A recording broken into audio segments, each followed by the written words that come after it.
قال الله تبارك وتعالى في كلامه المجيد: أعوذ بالله السميع العليم من الشيطان الرجيم. بسم الله الرحمن الرحيم.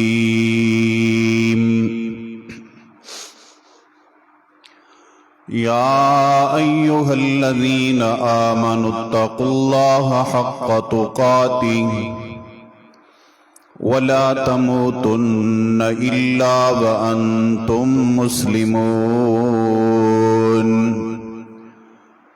يا أيها الناس اتقوا ربكم الذي خلقكم من نفس واحدة وخلق منها زوجها وبث منهما رجالا كثيرا ونساء واتقوا الله الذي تساءلون به والأرحام إن الله كان عليكم رقيبا. يا أيها الذين آمنوا اتقوا الله وقولوا قولا سديدا يصلح لكم أعمالكم ويغفر لكم ذنوبكم ومن يطع الله ورسوله فقد فاز فوزا عظيما. وقال الله تبارك وتعالى في مقام آخر: والفجر وليال عشر والشفع والوتر والليل إذا يسر. اللهم صل على محمد وعلى آل محمد كما صليت على إبراهيم وعلى آل إبراهيم إنك حميد مجيد. اللهم بارك على محمد وعلى آل محمد كما باركت على إبراهيم وعلى آل إبراهيم إنك حميد مجيد. رب اشرح لي صدري ويسر لي أمري واحلل عقدة من لساني يفقهوا قولي. رب زدني علما رب زدني علما اللهم رب زدني علما. انتہائی واجب الاحترام بزرگوں، بھائیوں، دوستوں، پردہ نشین ماؤں، بہنوں اور بیٹیوں، انسان کے جسم میں جاری ہونے والا ایک سانس اور ایک لمحہ بھی ایسا نہیں کہ جب انسان پر اللہ تعالیٰ کی رحمت کا نزول نہ ہو، اللہ تعالیٰ کی رحمت، اللہ کی برکت، اسی کی بنا پر انسان کا یہ وجود قائم اور دائم ہے۔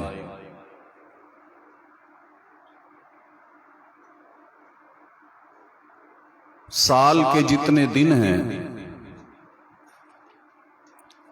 جتنے مہینے ہیں،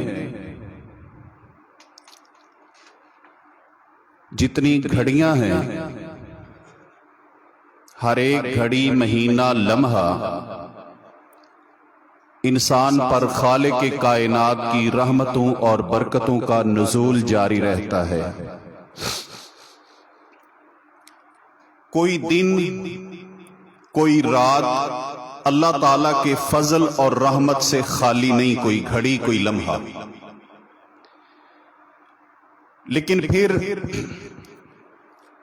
پروردگار عالم نے کچھ مہینے، کچھ راتیں اور کچھ دن ایسے بنا دیے جن مہینوں کو، جن راتوں کو، جن دنوں کو باقی سال سے، باقی دنوں سے اللہ تعالیٰ نے افضل کر دیا ہے، اور ان میں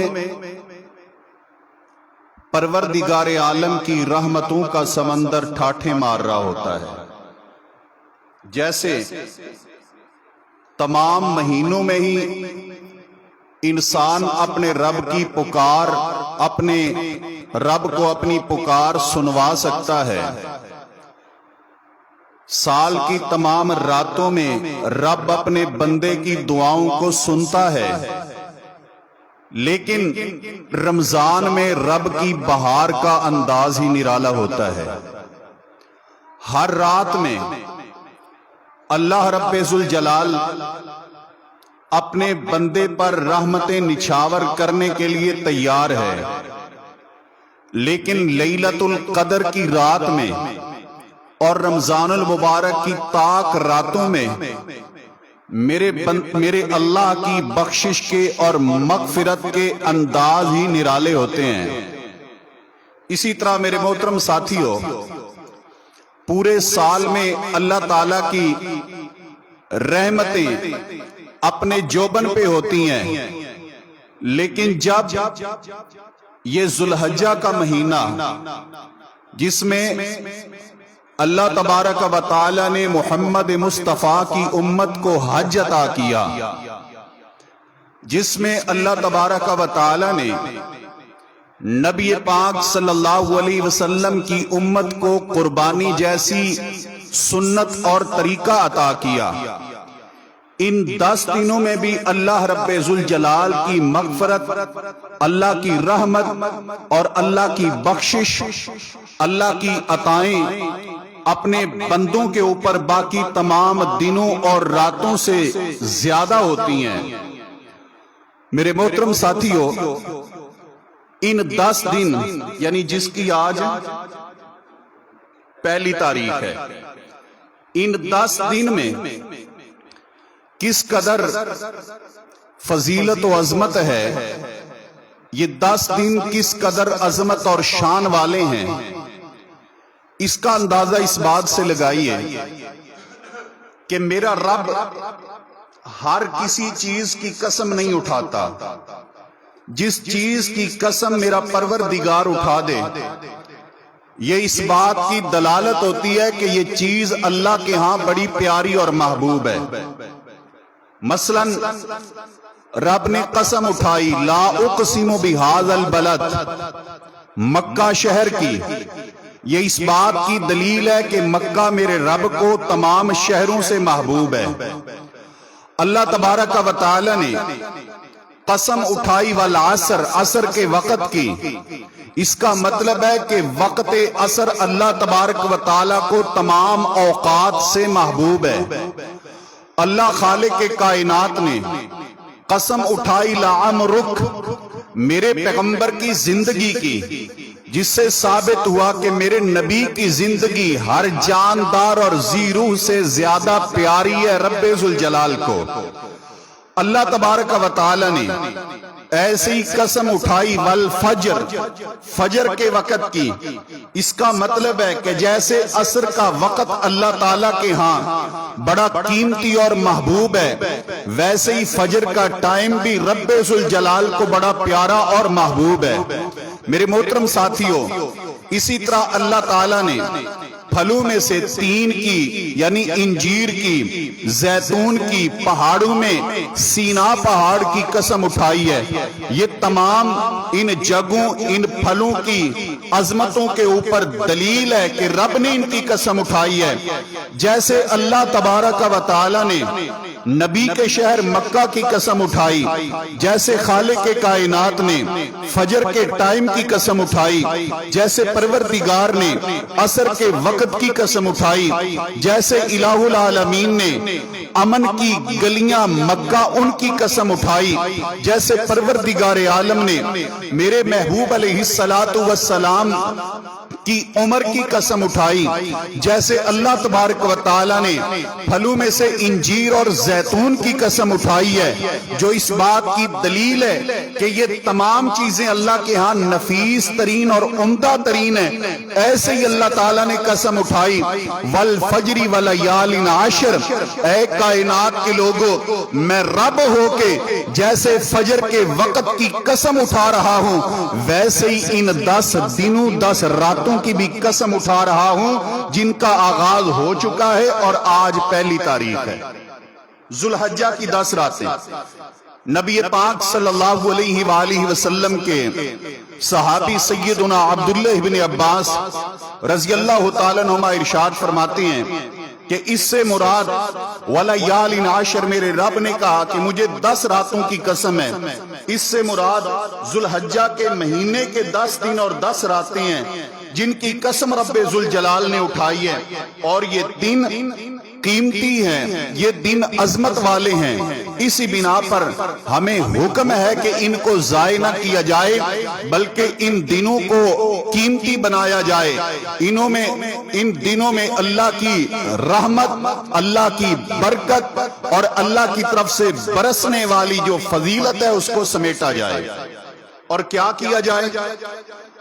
پروردگار عالم نے حکم دیا سب سے پہلے ان دنوں میں اللہ کا ذکر کیا جائے، کثرت کے ساتھ ذکر ان 10 دنوں میں جو شروع ہو چکے ہیں، ان 10 دنوں کو ضائع نہیں کرنا، اللہ کا ذکر کثرت کے ساتھ۔ اللہ تبارک و تعالی نے اپنے پیغمبر جناب ابراہیم علیہ السلام کو اللہ تبارک و تعالی نے آرڈر دیا، قرآن کریم کیا فرمایا؟ فرمایا وَأَذِّن بِالنَّاسِ وَأَذِّن فِي النَّاسِ بِالْحَجِّ يَأْتُوكَ رِجَالًا وَعَلَىٰ كُلِّ ضَامِرٍ يَأْتِينَ مِنْ كُلِّ فَجٍّ عَمِيقٍ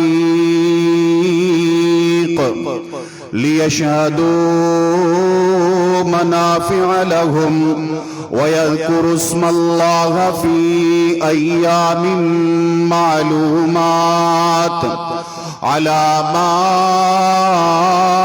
رَزَقَهُم مِّن بَهِيمَةِ الْأَنْعَامِ فَكُلُوا مِنْهَا وَأَطْعِمُوا الْبَائِسَ الْفَقِيرَ۔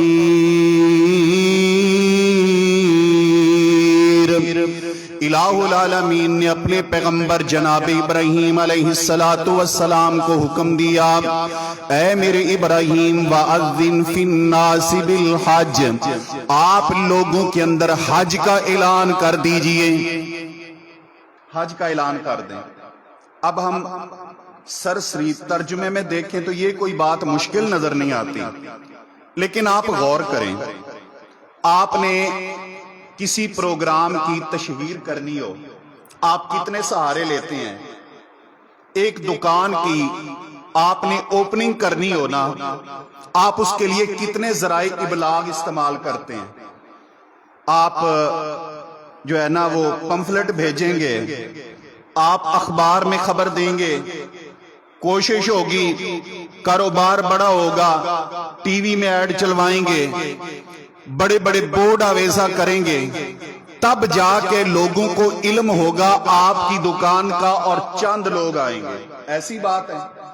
اب جب اللہ تبارک و تعالی اپنے پیغمبر کو کہہ رہا ہے جناب ابراہیم کو وَأَذِّن، اے میرے ابراہیم حج کا اعلان کر دیں، اور جگہ کون سی ہے جہاں حج کا اعلان کرنا ہے؟ مکہ المکرمہ، اس کی طرف لوگوں کو بلائیے، حج کا اعلان کیجئے۔ وہ جگہ کون سی ہے جو غیر آباد ہے؟ وہ جگہ کون سی ہے جہاں پر جناب ابراہیم اپنے بیٹے دودھ پیتے کو اور اپنی بیوی کو چھوڑ کے آتے ہیں، 2 بندے اس جگہ کو آباد کرتے ہیں، پھر کوئی جرہم قبیلے کے چند افراد وہاں پر آ کے بیٹھ جاتے ہیں، وہ جگہ ہے مکہ، بے آباد ہے مکہ، وہاں پر اناج نہیں ہے، زرخیز نہیں ہے، وہاں پر پھل نہیں ہے۔ یہ تو میرے ابراہیم بعد میں مانگتے گئے اور اللہ تعالیٰ عطا فرماتا گیا، کچھ نہیں ہے اس وقت۔ اے میرے مالک کائنات، جناب ابراہیم کے پاس کوئی ابلاغ کا ذریعہ نہیں ہے، ریڈیو نہیں ہے، ٹیلی ویژن نہیں ہے، کوئی لاؤڈ سپیکر نہیں ہے، اخبار نہیں ہے، اشتہار نہیں ہے۔ یہ لوگوں تک کیسے اعلان پہنچے گا؟ کیسے اعلان کریں جناب ابراہیم حج کا؟ رب ذوالجلال نے فرمایا، اے میرے ابراہیم وَأَذِّن فِي النَّاسِ بِالْحَجِّ، آپ کا کام ہے اعلان کر دینا، پہنچانا آپ کا کام نہیں، اعلان کرنا آپ کا کام ہے، پہنچانا تیرے رب کا کام ہے۔ تو اعلان کر کے دیکھ، جس کے پاس گھوڑا ہوگا گھوڑے پہ آئے گا، جس کے پاس اونٹ ہوگا اونٹ پہ آئے گا، جس کے پاس کچھ نہیں ہوگا یا تو کا رجالا، آپ اعلان کر کے تو دیکھیں وہ پیدل دوڑتا ہوا آئے گا۔ حضرات گرامی، میرے لیے اور آپ کے لیے یہ سبق ہے یہاں پر کہ جب آپ نے حق کی دعوت دینی ہے، آپ پریشان نہ ہو کہ میرے پاس تو ذریعہ ہی کوئی نہیں ہے، میرے پاس تو وسائل کوئی نہیں ہے، میرے پاس میڈیا نہیں ہے، میرے پاس فلاں چیز نہیں ہے۔ نہیں، حق کی بات کا اعلان تو کریں، پرچار تو کریں۔ آپ کا کام اعلان کرنا ہے، پہنچانا تیرے رب کا کام ہے، رب ذوالجلال کا کام ہے۔ اور دیکھیں جناب ابراہیم نے اعلان کیا، اس اعلان کے نظارے دیکھیں۔ حج کا اشتہار چھپتا ہے، کبھی آپ نے دیکھا ہو حج کا اشتہار چھاپا گیا ہو؟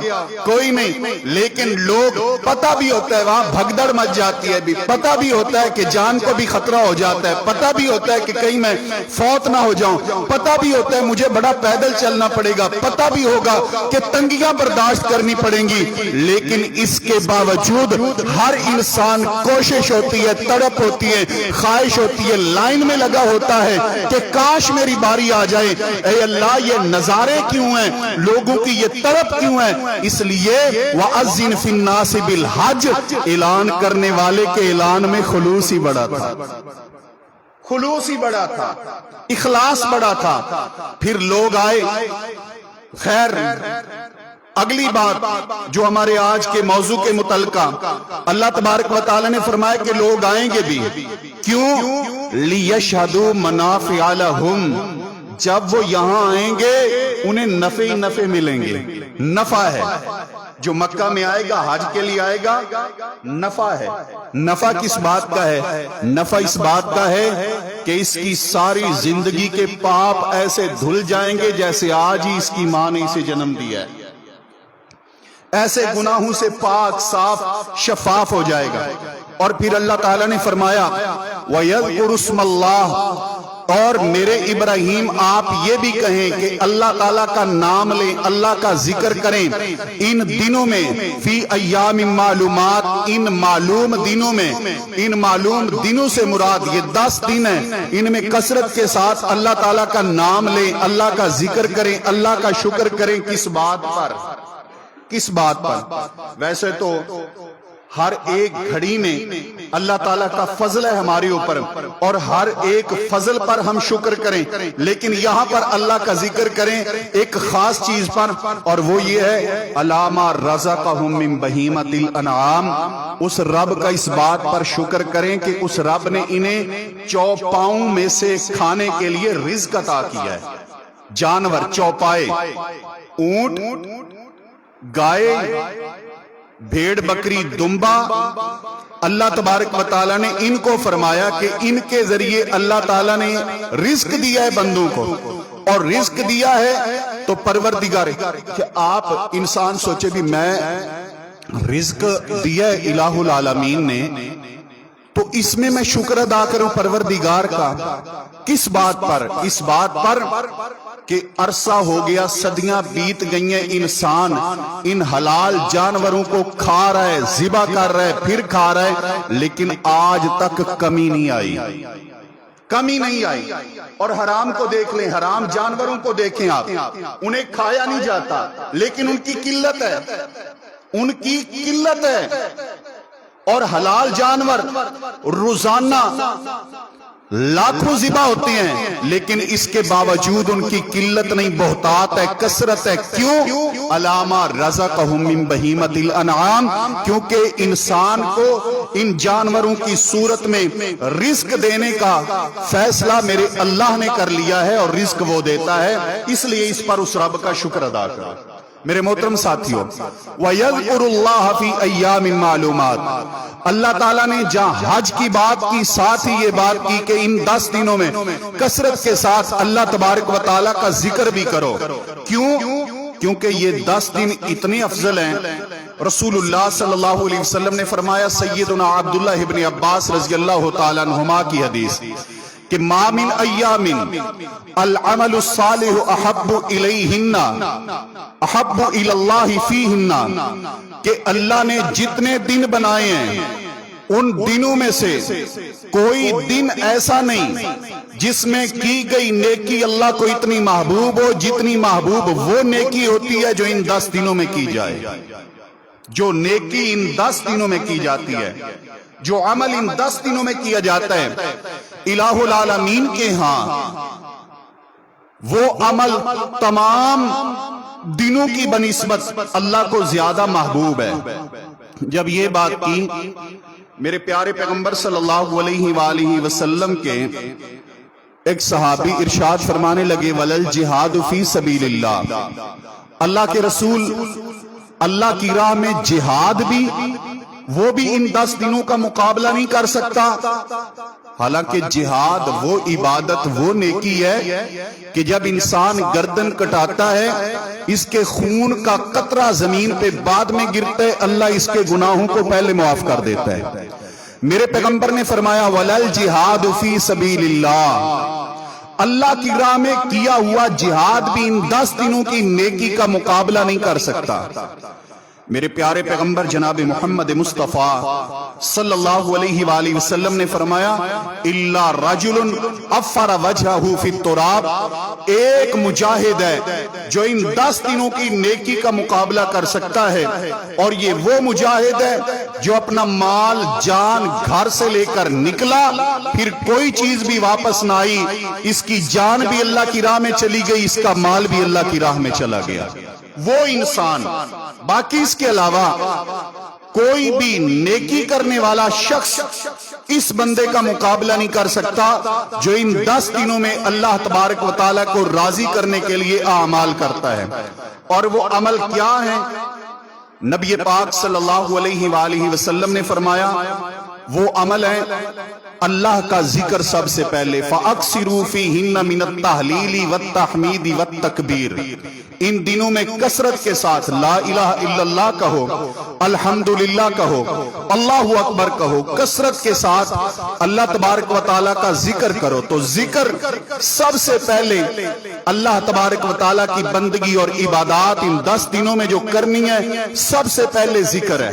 اور ذکر کی کیا ہی بات ہے، ذکر کا معنی رب کو یاد کرنا۔ جو رب کو یاد کرتا ہے رب اسے یاد کرتا ہے، جو رب کا تذکرہ کرتا ہے رب اس کا تذکرہ کرتا ہے۔ اور کرتا کیسے ہے؟ سیدہ عائشہ رضی اللہ تعالیٰ عنہ ارشاد فرماتی ہیں کہ جب عرفات کے میدان میں حاجی ہوتا ہے، اللہ مالک کائنات فرشتوں کو بلاتا ہے، میرا رب کہتے ہیں میرے ملائکہ دیکھو، ان بندوں کو دیکھو، بال بکھرے ہوئے، بال پرا گندہ، بال غبار آلود، کپڑے غبار آلود، جسم غبار آلود، اے میرے ملائکہ مجھے بتاؤ یہ یہاں پر اپنے آپ کو غبار آلود کیے ہوئے ہیں کس کی خاطر؟ اللہ کی خاطر۔ لا یباہی، رب ان بندوں کا اپنے ملائکہ میں تذکرہ بھی کرتا ہے، ان پہ فخر بھی کرتا ہے۔ یہ اللہ کا ذکر ہے۔ سیدنا ابو سعید خدری رضی اللہ تعالیٰ عنہ ارشاد فرماتے ہیں کہ سیدنا امیر معاویہ رضی اللہ تعالیٰ عنہ مسجد میں تشریف لائے، مسجد میں آئے، لوگوں کو دیکھا مسجد میں بیٹھے ہوئے ہیں، اللہ کا ذکر کر رہے ہیں۔ جناب امیر معاویہ رضی اللہ تعالیٰ عنہ نے پوچھا، دور حکومت ہے، فرمایا ما اجلسکم، اے میرے ساتھیوں مجھے یہ بتاؤ تم یہاں پر مسجد میں کس لیے بیٹھے ہوئے ہو؟ کون سی چیز ہے جس نے تمہیں مسجد میں روک کے رکھا ہوا ہے؟ یہ ساتھی جناب امیر معاویہ رضی اللہ تعالیٰ عنہ کے سیدنا ابو سعید خدری رضی اللہ تعالیٰ عنہ فرماتے یہ کہنے لگے کہ نجلس لذکر اللہ، ہمیں یہاں مسجد میں اور کوئی کام نہیں، مسجد میں بیٹھ کے اللہ کا ذکر کرنے میں بڑا لطف آ رہا ہے۔ ہم تو یہاں بیٹھ کے اپنے رب کا ذکر کر رہے ہیں، اس کا تذکرہ کر رہے ہیں، اس کو یاد کر رہے ہیں۔ سیدنا امیر معاویہ رضی اللہ تعالیٰ عنہ ارشاد فرماتے ہیں، فرمایا اللہ ما اجلسکم الا ہذہ، میں تمہیں رب ذوالجلال کی قسم دے کے کہتا ہوں واقعی تمہیں اس کام کے علاوہ اور کوئی کام نہیں مسجد میں، اس کے علاوہ اور کوئی مقصد نہیں مسجد میں بیٹھنے کا۔ کہنے لگے جناب امیر معاویہ رضی اللہ تعالیٰ عنہ واقعی ہمیں اس کام کے علاوہ اور کوئی کام نہیں، اس مقصد کے علاوہ ہمارا اور کوئی مقصد نہیں، ہم اس بات پر قسم دیتے ہیں ہمارا اور کوئی مقصد نہیں۔ سیدنا امیر معاویہ رضی اللہ تعالیٰ عنہ ارشاد فرمانے لگے اے میرے ساتھیو، مجھے تمہاری نیت پر کوئی شک نہیں تھا کہ جس کی وجہ سے میں نے تم سے قسم لی ہو، میں نے تو یہ قسم اس لیے لی ہے کہ میں تمہیں محمد مصطفیٰ کی ایک حدیث سنانا چاہتا ہوں، ایک حدیث سنانا چاہتا ہوں آمنہ کے لال کی۔ کون سی حدیث؟ فرمایا ایک دن تھا ہم نبی پاک صلی اللہ علیہ وسلم کی مسجد میں بیٹھے ہوئے تھے، مسجد نبوی میں تشریف رکھتے تھے پیغمبر کریم صلی اللہ علیہ وسلم کے صحابہ، میرے پیارے پیغمبر صلی اللہ علیہ وسلم مسجد میں تشریف لائے، آپ نے اپنے ساتھیوں کو بیٹھے ہوئے دیکھا، میرے پیغمبر نے اپنے یاروں کو دیکھا، نبی پاک صلی اللہ علیہ وسلم نے سوال کیا، فرمایا اے میرے صحابہ کرام ما اجلسکم، تمہیں یہاں مسجد میں کس مقصد نے بٹھایا ہوا ہے، کیوں بیٹھے ہوئے ہو، کیا مقصد ہے؟ فرمایا اے اللہ کے محبوب پیغمبر صلی اللہ علیہ وآلہ وسلم، ہم مسجد میں بیٹھ کے اللہ کا ذکر کر رہے ہیں، اللہ کا شکر ادا کر رہے ہیں، ذکر کر رہے ہیں اپنے رب کی نعمتوں کا، رب کے رزق کا، رب کے فضائل کا، رب ذوالجلال نے جو ہمارے اوپر کرم نوازیاں کی ہیں اس بات پر اللہ تعالیٰ کا ذکر کر رہے ہیں، اور ساتھ ہی ساتھ ہمیں اپنا بت پرستی کا دور یاد آ جاتا ہے، گمراہی کا زمانہ یاد آ جاتا ہے، ضلالتوں کا دور یاد آ جاتا ہے، جب ہم لوگ شرابیں پیا کرتے تھے، رب کی نافرمانیاں کیا کرتے تھے، اللہ کی بغاوتیں کیا کرتے تھے، وہ زمانہ یاد آ جاتے ہیں جب ہم اپنی لخت جگر اور اپنی بیٹیوں کو زندہ درگور کرایا کرتے تھے، وہ دور یاد آتا ہے، اور پھر محمد مصطفیٰ والی نعمت یاد آتی ہے۔ اللہ تبارک و تعالی نے اپنے اس پیغمبر کو بھیجا اور بھیج کر اعلان کیا، فرمایا لقد من اللہ علی المؤمنین اذ بعث فیہم رسولا من انفسہم یتلو علیہم آیاتہ ویزکیہم ویعلمہم الکتاب والحکمہ وإن كانوا من قبل لفی ضلال مبین۔ جب ہم کھلا گمراہی کے اندر تھے، جب ہم اپنی مجلسوں میں اپنی برائی کے تذکرے کر کے فخر کیا کرتے تھے، وہ دور تھا جب سوتیلی ماں کے ساتھ نکاح کرنے کے لیے بھی تیار ہو جایا کرتے تھے، وہ زمانہ تھا اونٹوں کو گھوڑوں کو پانی پلانے پر 40 سال لڑائیاں لڑ کرتے تھے، وہ دور تھا، اور آج کا زمانہ ہے، آج کا دور ہے۔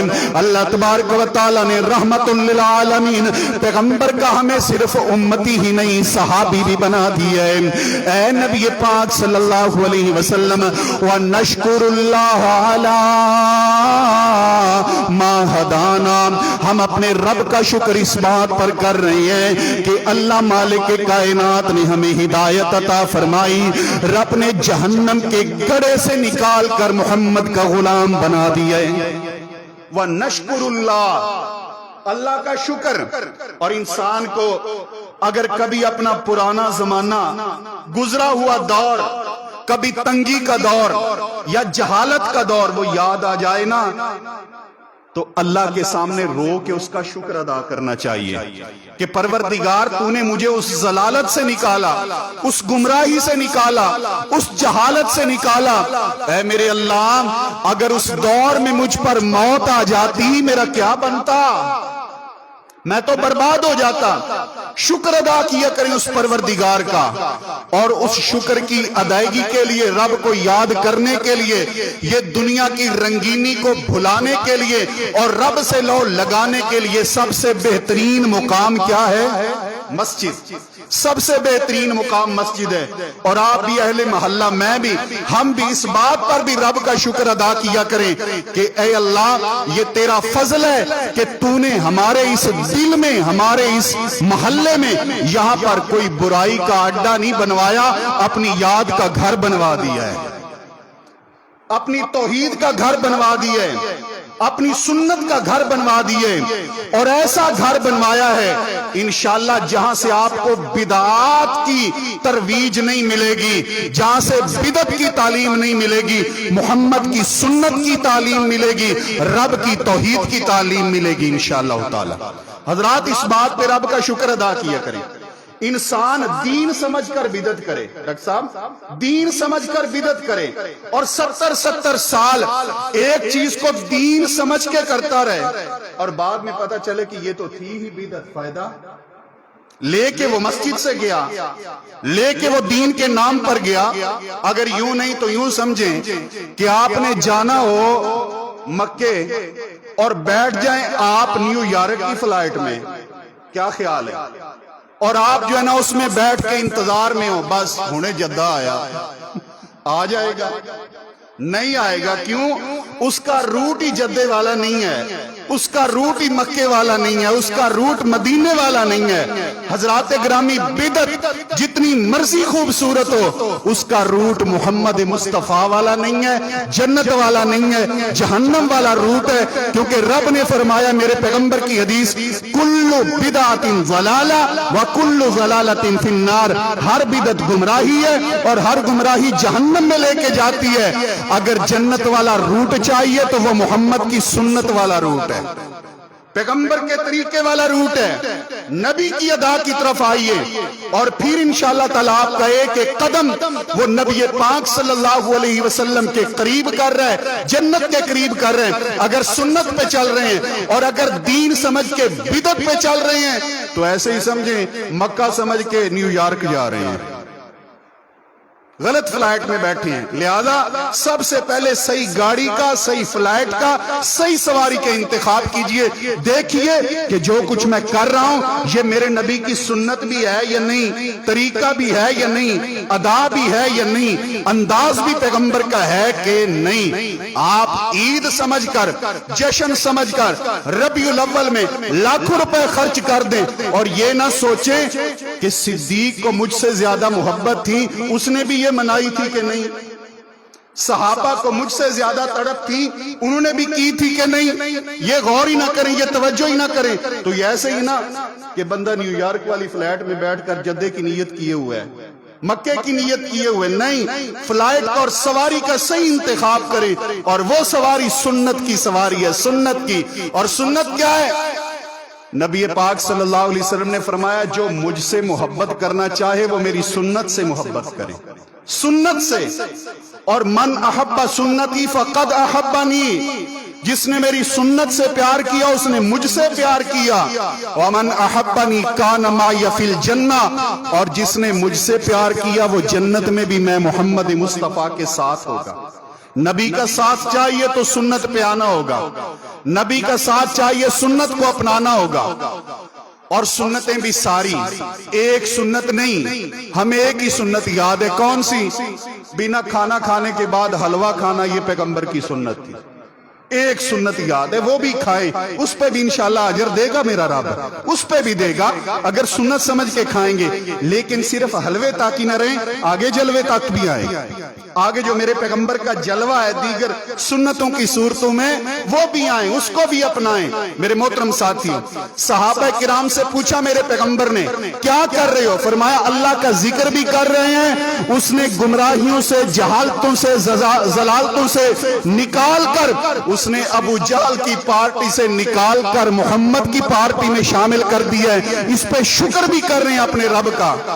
میرے پیغمبر نے جب یہ پوچھا، یہ سنا صحابہ کرام سے، سیدنا امیر معاویہ کہتے ہیں میں نے تم سے قسم اٹھوائی ہے نا، اس لیے اٹھوائی ہے کہ جب میرے پیارے پیغمبر صلی اللہ علیہ وسلم نے پوچھا صحابہ کرام سے تو ساتھ ہی پوچھا، فرمایا اے میرے صحابہ کرام اللہ ما اجلسکم الا ھذی، اللہ کی قسم، میرے پیغمبر نے فرمایا تمہیں رب کی قسم واقعی اس مقصد کے علاوہ تمہارا اور کوئی مقصد نہیں یہاں بیٹھنے کا، اور کوئی کام نہیں؟ فرمانے لگے نہیں اللہ کے پیغمبر ہمارا اور کوئی مقصد نہیں اور کوئی کام نہیں۔ اور کام ہو بھی کیا سکتا ہے مسجد میں بندے کو؟ کیا خیال ہے؟ اور کیا کام ہو سکتے اللہ کے گھر میں سوائے اللہ کی یاد کے، اللہ کے ذکر کے؟ اور کیا؟ نہ یہاں کوئی تجارت ہے، نہ کوئی لین دین ہے، نہ کوئی کھانے ہیں، نہ کوئی ہوٹلیں گے، نہ کوئی چائے ہے، نہ کوئی روٹیاں، اور کیا کام ہو سکتا ہے مسجد میں؟ نہ کوئی اوٹنگ، کچھ بھی نہیں سوائے رب کی یاد کے۔ اور کیا؟ اس لیے تو میرے پیغمبر نے فرمایا جس بندے کو تم مسجد کی طرف آتا جاتا دیکھو اس کے ایمان کی گواہی دے دو کہ یہ بندہ مومن ہے، گواہی دے دو، کیونکہ یہاں اور کوئی مقصد ہی نہیں ہوتا۔ جس کے ساتھ تعلق ہے، پیار ہے، میں اور آپ سارے، ہماری اگر ایک دوسرے کے ساتھ جان پہچان ہے، تعلق ہے، یقیناً نہ ہمارا آپس میں کوئی کاروباری لین دین ہے، نہ کاروباری تعلق ہے، نہ رشتہ داریاں، کچھ بھی نہیں، یہ تعلق ہے تو دین کی خاطر ہے، یہ تعلق ہے تو اس اللہ کی خاطر ہے۔ اور میرے نبی نے فرمایا تھا، اور میرا ایمان ہے کہ وہ دو بندے جن کا آپس میں تعلق اور کوئی نہیں ہے، اور کوئی لالچ نہیں، کوئی مقصد نہیں، ان کا تعلق ہے اللہ کی خاطر، وہ جمع ہوتے ہیں تو اللہ کی خاطر، وہ دور ہوتے ہیں تو اللہ کی خاطر، ان دونوں بندوں کو قیامت والے دن جب سورج سوا نیزے پہ ہوگا، جب انسان پسینے میں ڈوبا ہوا ہوگا، ان دونوں کو نکال کے اللہ اپنے عرش کا سایہ دے دے گا۔ وہ بندے جن کا تعلق صرف دین کی خاطر ہے۔ حضرات گرامی، میرے پیغمبر نے فرمایا اس لیے بیٹھے ہو، اللہ کے پیغمبر اس لیے بیٹھے ہیں، اور کوئی کام نہیں۔ میرے پیغمبر نے فرمایا میرے صحابہ میں نے اس لیے نہیں تم سے قسم اٹھوائی کہ تم پر کوئی اعتبار نہیں، میرا بے اعتبار یہ نہیں، میں نے قسم اس لیے اٹھوائی ہے کہ میں تو اپنے حجرے میں تھا، میں تو اپنے حجرے میں تھا، میں تو اپنے گھر تھا، میں تو وہاں موجود تھا، تم ادھر موجود تھے۔ مجھے گھر میں جبریل امین نے آ کر بتایا اے پیارے پیغمبر آپ کے وہ ساتھی جو مسجد نبوی میں بیٹھے ہیں، وہ مسجد نبوی میں بیٹھے ہیں، رب عرش بری پر ان پہ فخر کر رہا ہے۔ تو میں نے آ کے دیکھنا چاہا کہ یہ کر کیا رہے ہیں، ان کا عمل کیا ہے، انداز کیا ہے، ان کی ادا کیا ہے، جس ادا پر رب عرش بری پہ فخر کر رہا ہے۔ تو ادا کیا ہے؟ رب کا ذکر کر رہے ہیں، ہدایت پہ شکر کر رہے ہیں۔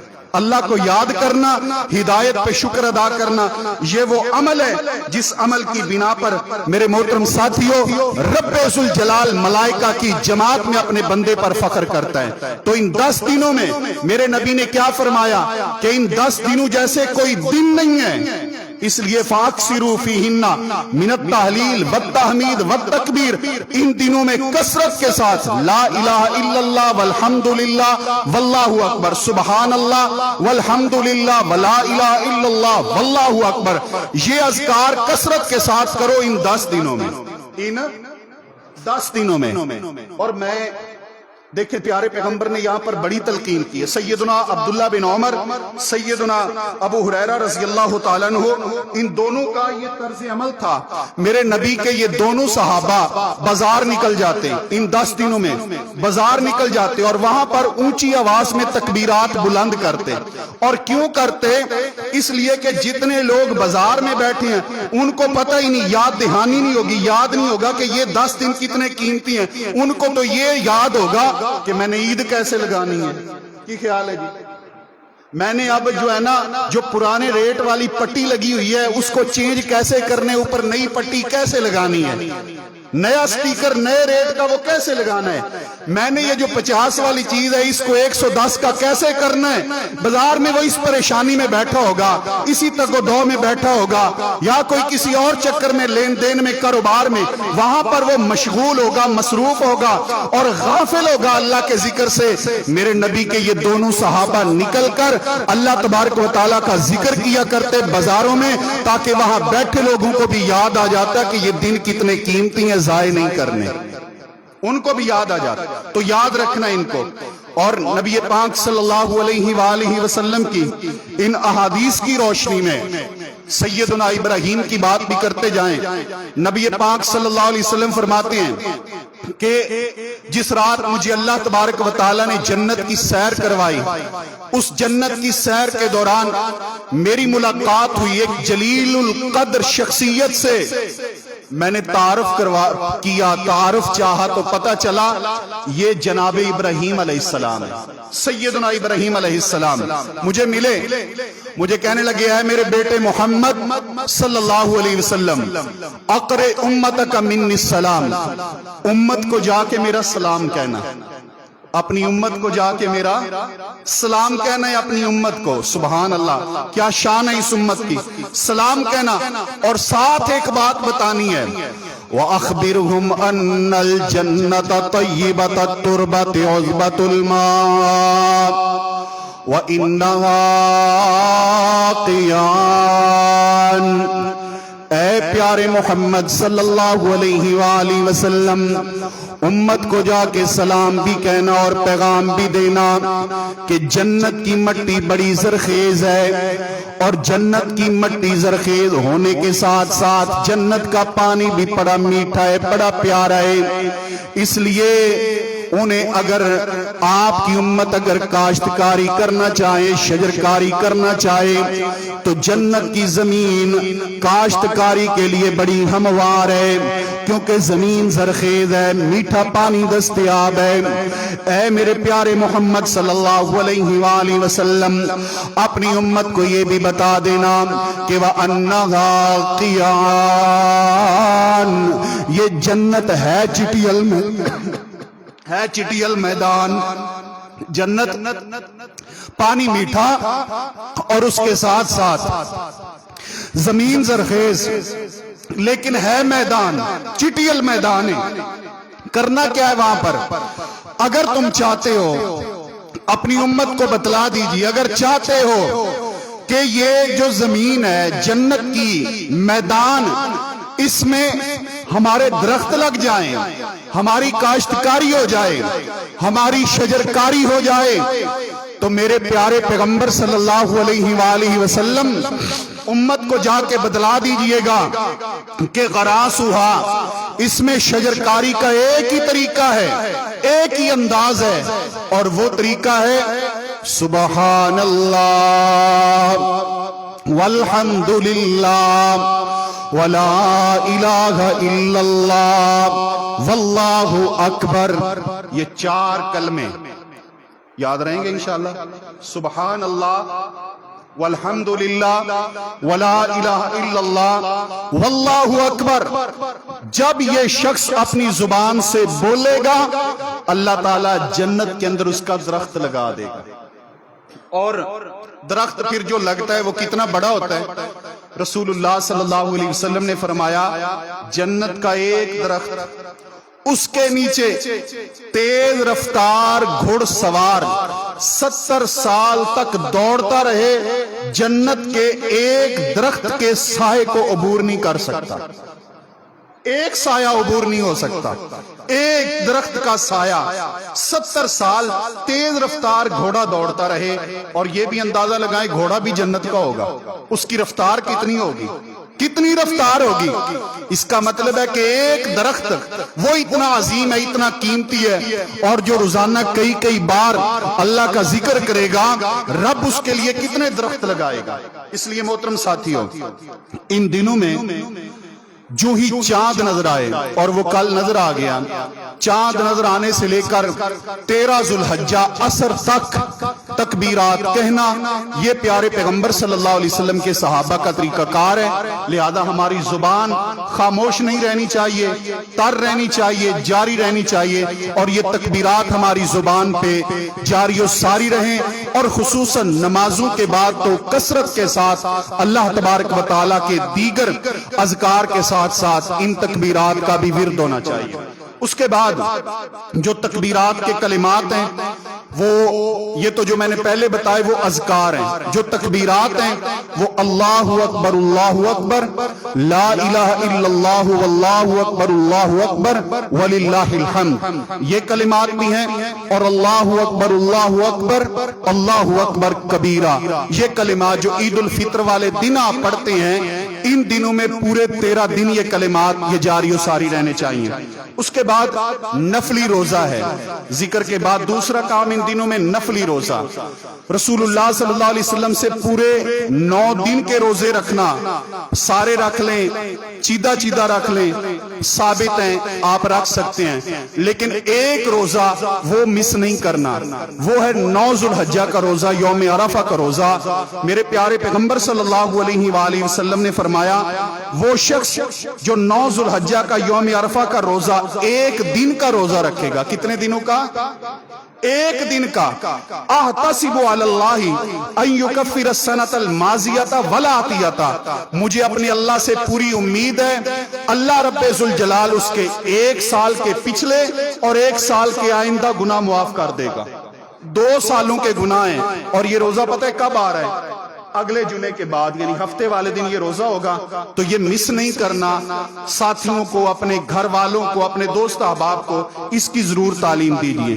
ایک اور انتہائی اہم بات, اور باقی بات انشاءاللہ میں آئندہ جمعے میں کر لوں گا, لیکن یہ چونکہ پورے عشرے کے متعلقہ ہے, وہ یہ ہے کہ رسول اللہ صلی اللہ علیہ وسلم نے فرمایا من اراد ان یضحی من رأى ہلال ذی الحجہ واراد ان یضحی فلا یأخذن من اشعاره واظفاره شیئا, وہ بندہ جو ذوالحجہ کا چاند دیکھ لے اور قربانی کا ارادہ رکھتا ہو تو وہ شخص اپنے ناخن, اپنے بال, اپنا چمڑا, کوئی جز, کوئی حصہ پورے جسم کا وہ نہ کٹوائے, نہ چمڑے کا, نہ بالوں کا, نہ ناخنوں کا. اس لیے چاند دیکھ لیا ہے اور قربانی وہ انشاءاللہ کرنی ہے, تو قربانی کرنے تک بال, ناخن اور چمڑا یہ نہیں کٹوانا. اور داڑھی تو ویسے مستقل ہی نہیں کٹوانی, نہ داڑھی مستقل نہیں کٹوانی. تو باقی جو مسائل ہیں قربانی کے حوالے سے, جانور بے عیب ہونا چاہیے, آنکھ, کان, لنگڑا پن اور انتہائی لاغر نہ ہو, وہ انشاءاللہ میں آئندہ جمعہ میں بھی آپ کے سامنے رکھوں گا. اگر کوئی ساتھی وہ پوچھنا چاہے تو میں آپ کے سامنے موجود ہوں انشاءاللہ تعالی. اللہ تعالیٰ سے دعا ہے مالک کائنات ان دنوں میں پروردگار عالم کثرت کے ساتھ ہمیں نیکیاں سمیٹنے کی توفیق عطا فرمائے. آمین ثم آمین. واقول قولی ھذا واستغفر اللہ لی ولکم ولسائر